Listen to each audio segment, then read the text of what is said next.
Michael Rain's hand hovered over the lever, his fingers trembling as he stared at the glowing red warning lights on the engineering console. The station was burning.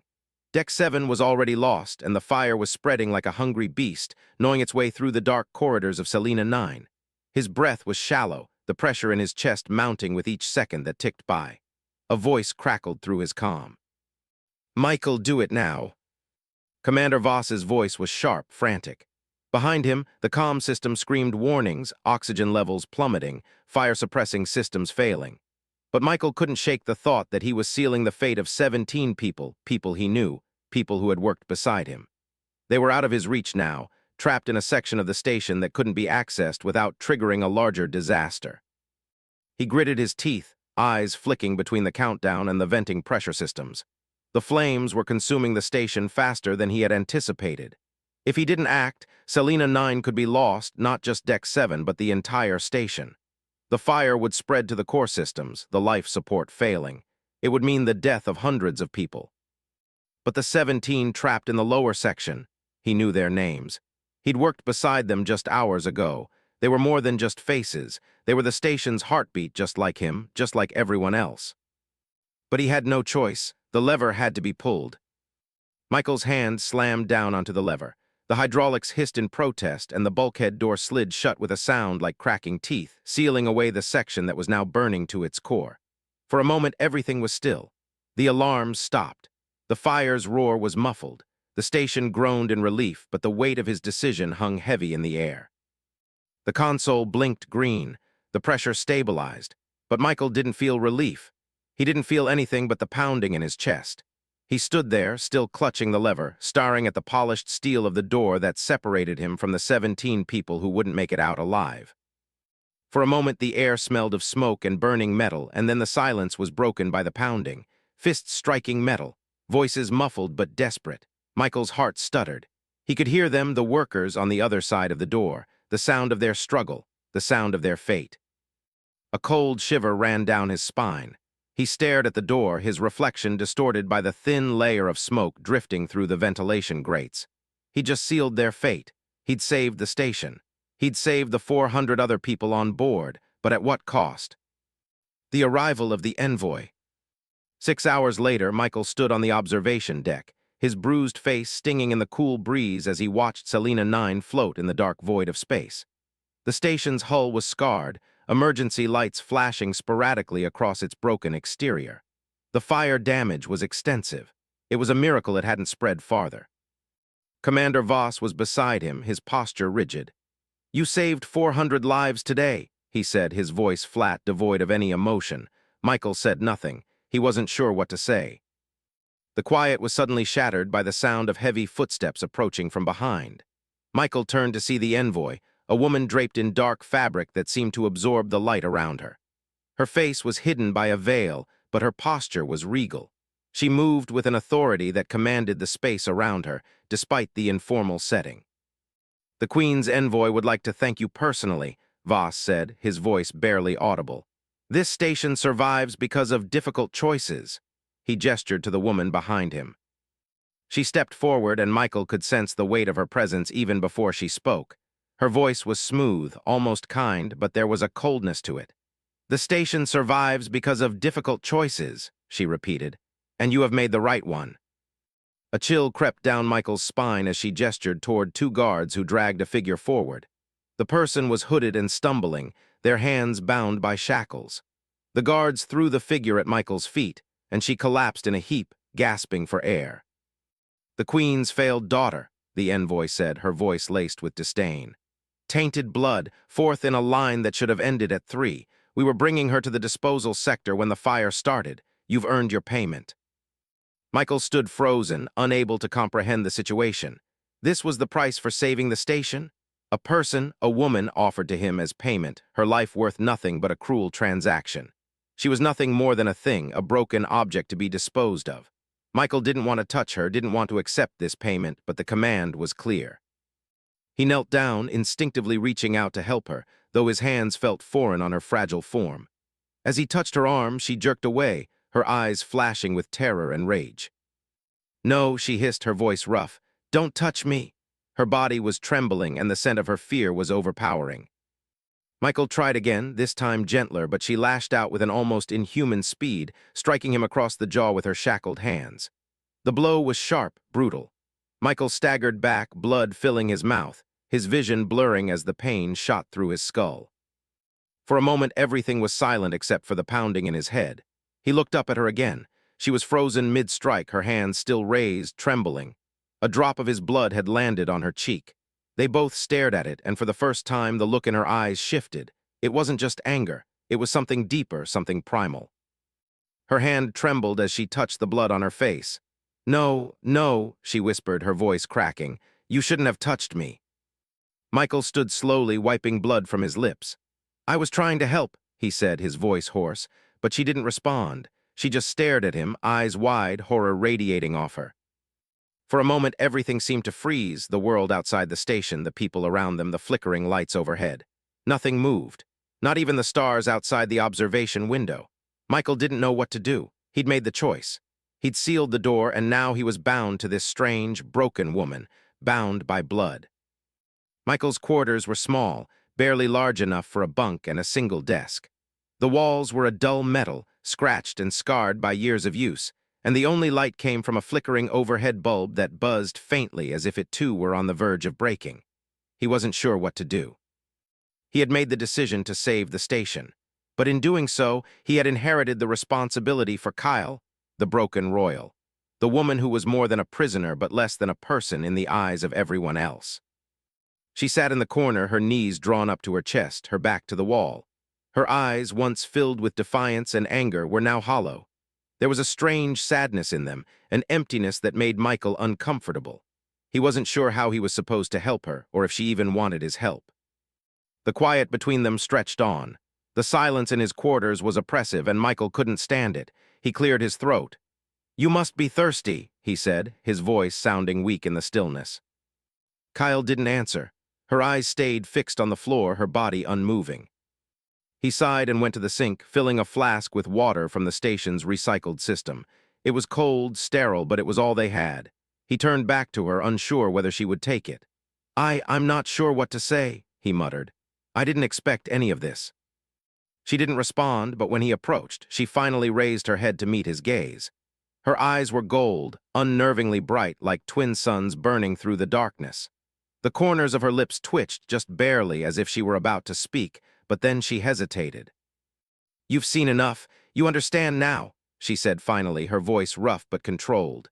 The words were measured, like she had rehearsed them in her mind 100 times before. Michael's eyes softened, and he stepped closer, holding out the flask. "I didn't mean for things to go this way. You weren't supposed to end up here. You didn't deserve any of this." She stared at the flask for a moment, her gold eyes flashing, before she finally took it from his hands. She drank greedily, the water gliding down her throat with a desperation that shocked him. When she was done, she lowered the flask, her fingers trembling slightly. "Water," she said, her voice quiet as if testing the word. "A vow." Michael blinked. "A vow." She nodded, her eyes locked on the flask. "In my culture, water is a bond. You don't share it lightly. It means more than just a drink. It means—" She paused, searching for the words. "It means you're bound by blood." Michael's stomach tightened. He didn't understand. "Bound," he repeated. "Blood in silence," she whispered, her voice hollow. "By blood, by choice, by death." Her words made his skin crawl. He could feel the weight of her gaze on him, and he was suddenly aware of the heaviness in his chest, the growing sense of responsibility. She was right. He had chosen her, whether he wanted to or not. He had bound himself to her, even if it was by accident. Before he could speak again, the door chimed. Michael froze. It was Voss. "Rain," the commander's voice crackled through the intercom. "Open up." Kyle stiffened, her body tense as she looked at him. Her gold eyes narrowed and her lips pressed into a thin line. "Do not open the door," she said quickly, her voice urgent. "You cannot trust them. You cannot trust anyone here." "I have no choice," Michael replied, though his own unease was growing. He didn't know what Voss wanted, but he had a feeling it wasn't good. He opened the door. Voss stood in the hallway, flanked by 2 officers. Their faces were lit by the dim emergency lights still flickering in the corridors. "You shared water with her," Voss said, his tone cold and accusing. "Do you understand what that means?" Michael stepped back, his hand resting on the doorframe. I gave her a drink. She was thirsty. What's the problem? The officers exchanged a glance, and one of them spoke up, his voice harsh. You shared water with royal blood. That means you've bound yourself to her. You are now her responsibility, and vice versa. Kyle stiffened behind him, her breathing quickening. No, she whispered under her breath. No, this isn't what I wanted. Voss looked at Michael, his expression grim. You've made a mistake, Rain, and now we all have to deal with the consequences. You are marked. Your actions are in the station registry now. The binding is official. Binding? Michael's voice rose with frustration. This isn't some kind of deal. I didn't do this on purpose. I didn't. Voss held up a hand to silence him. It doesn't matter what you intended. You have crossed a line, and now you are bound to her. The Queen will want to speak with you soon enough, and you'll have to answer for what you've done. Michael's heart raced. He felt trapped, surrounded by forces beyond his control. Kyle had been thrown at his feet as payment for his decision to seal the station. And now he was bound to her by some ancient rule of her people that he barely understood. Voss gave one last, penetrating look before he turned to leave. The Queen will want an audience with you, Rain. Prepare yourself. This will not end well. Michael sat alone in his quarters, his mind racing. He had no idea what to expect from this meeting with the Queen. The entire situation felt surreal, like he had stepped into a world that operated by rules he didn't understand.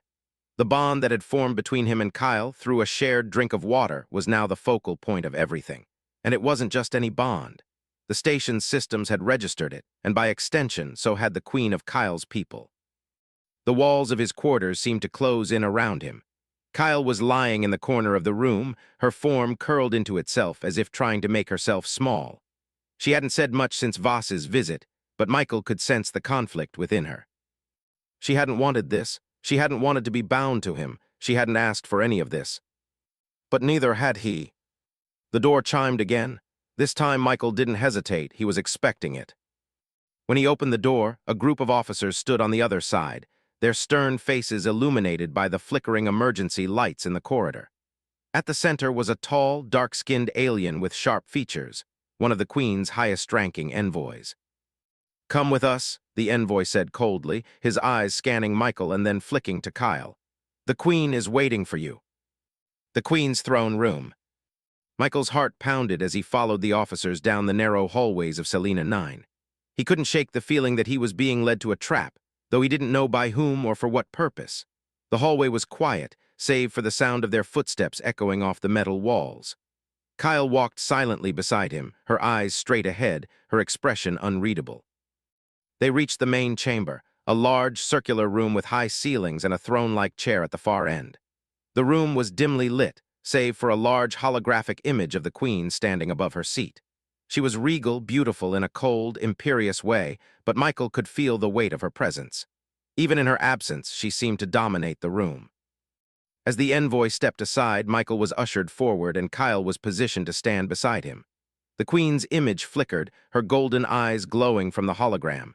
She was silent for a long moment, her gaze piercing through Michael. Finally, she spoke.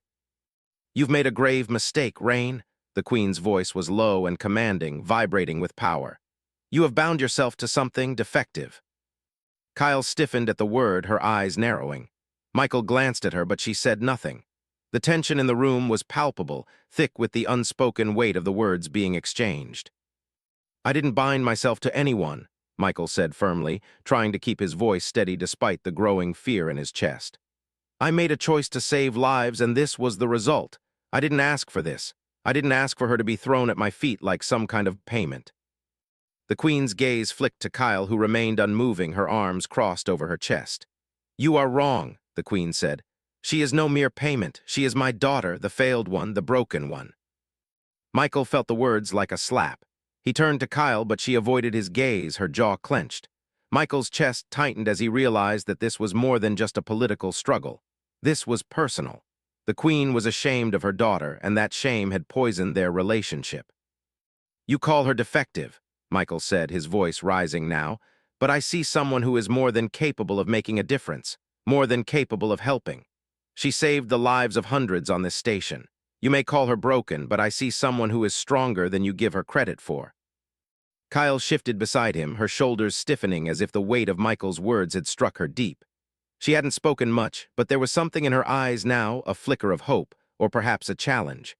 Michael wasn't sure, but he stood his ground, staring the Queen down through her hologram. The Queen's eyes darkened, but there was a slight pause before she spoke again, her tone colder. You are right about one thing, Rain. She has saved lives, but that does not mean she is without consequence. You have become part of something greater than yourself. A choice was made, and now you must accept the consequences of that choice.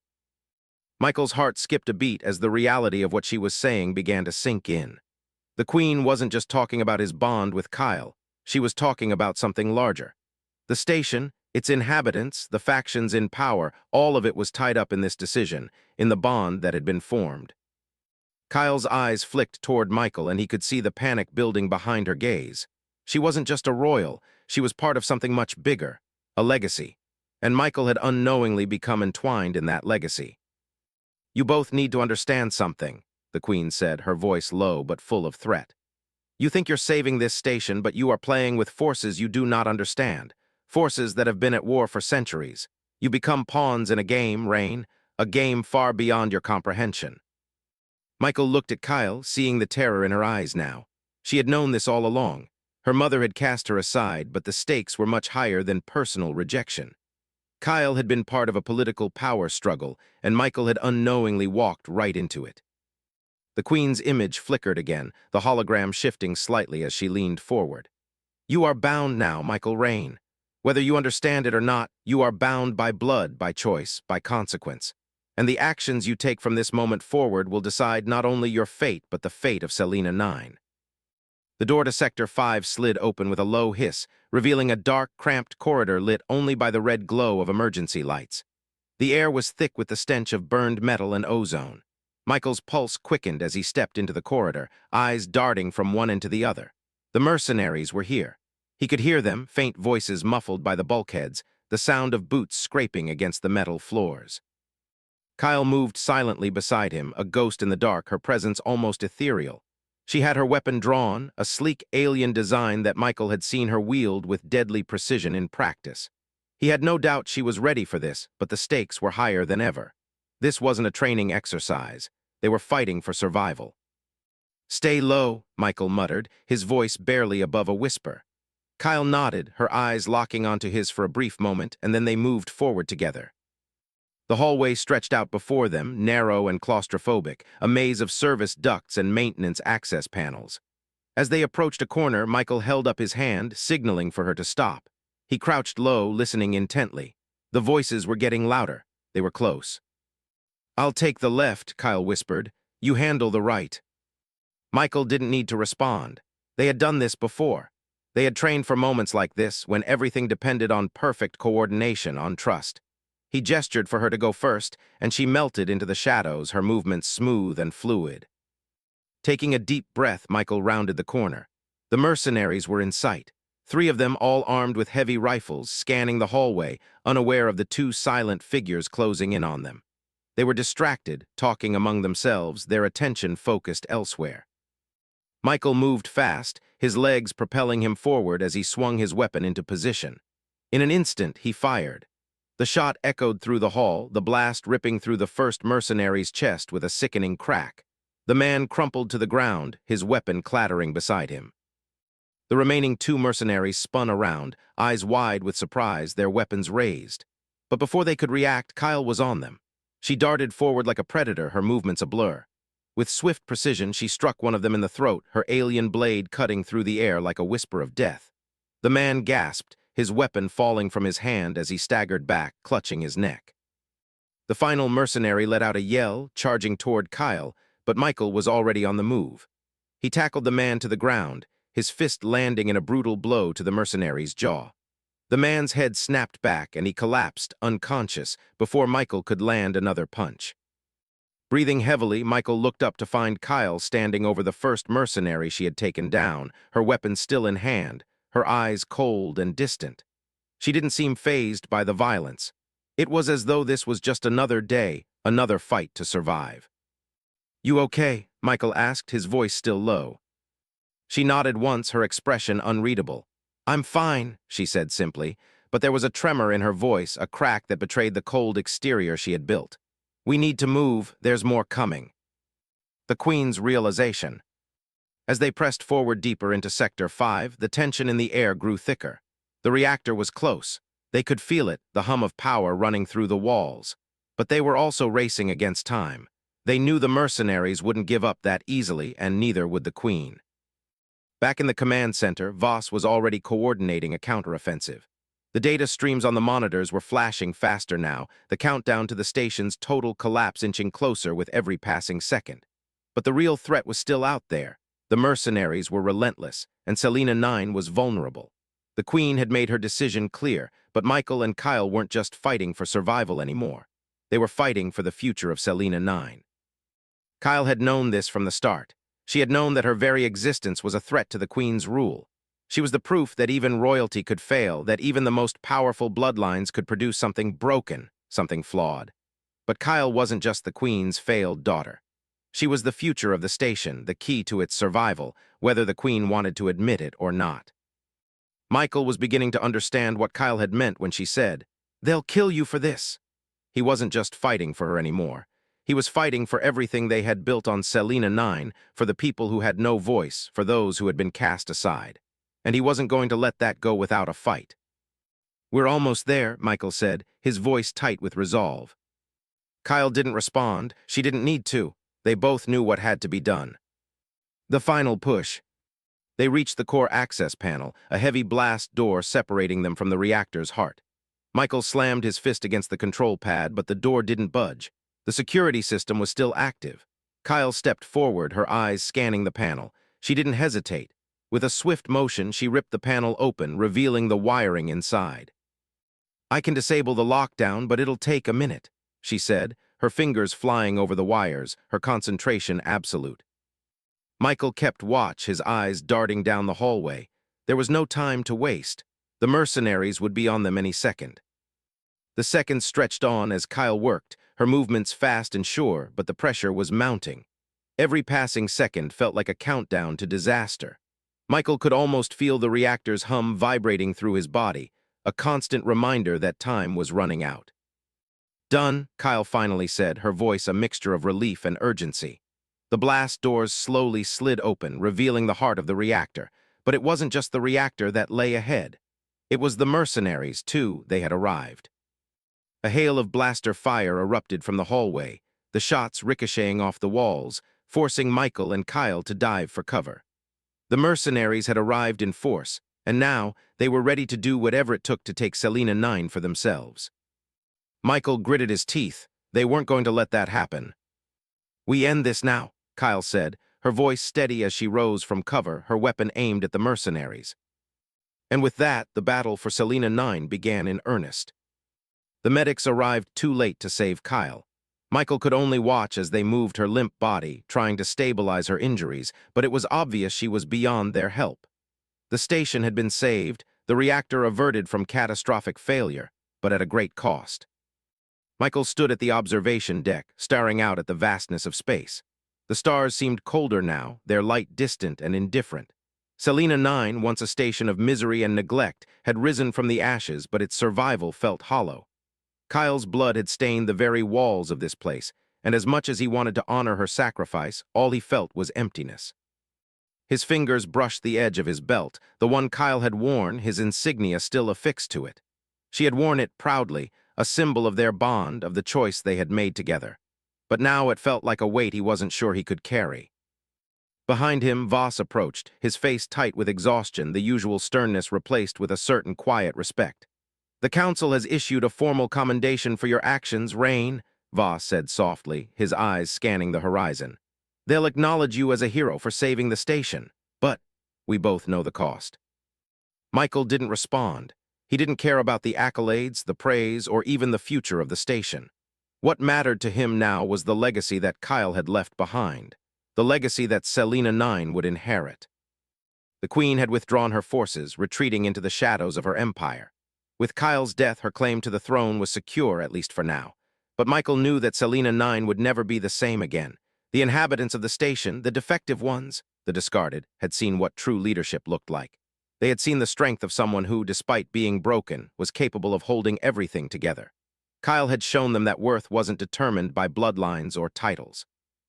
It was defined by actions, by courage, and by the willingness to fight for something better. A new beginning. Days passed and Selena 9 slowly began to recover. The fires had been extinguished, the external damage repaired, and the life support systems were back online. But Michael's mind couldn't rest. He found himself walking the halls of the station, the faces of the workers, the traders, the ones who had once been outcasts, all of them looking at him with a mixture of gratitude and fear. They had seen Kyle's sacrifice, and they had witnessed Michael's unwillingness to let her die alone. The choice had been made, and now the station had to live with the consequences of that choice. In the central atrium, a memorial was being built. It wasn't just for Kyle. It was for every person who had been discarded, every soul that had been abandoned in the dark corners of the galaxy. They would all be remembered, and Michael would see to it that their legacy lived on. Voss had gathered the council once more, this time not for a trial or a political discussion, but for a decision that would define the future of the station. Michael stood at the front of the room, his face pale but determined. He had been asked to speak, though he had no idea what to say. "You have all seen what this station can become," Voss began, his voice resonating through the hall. "What it can offer, what it can protect. No longer will Selena 9 be a place of shame. It will be a sanctuary, a haven for those who have no place else to go."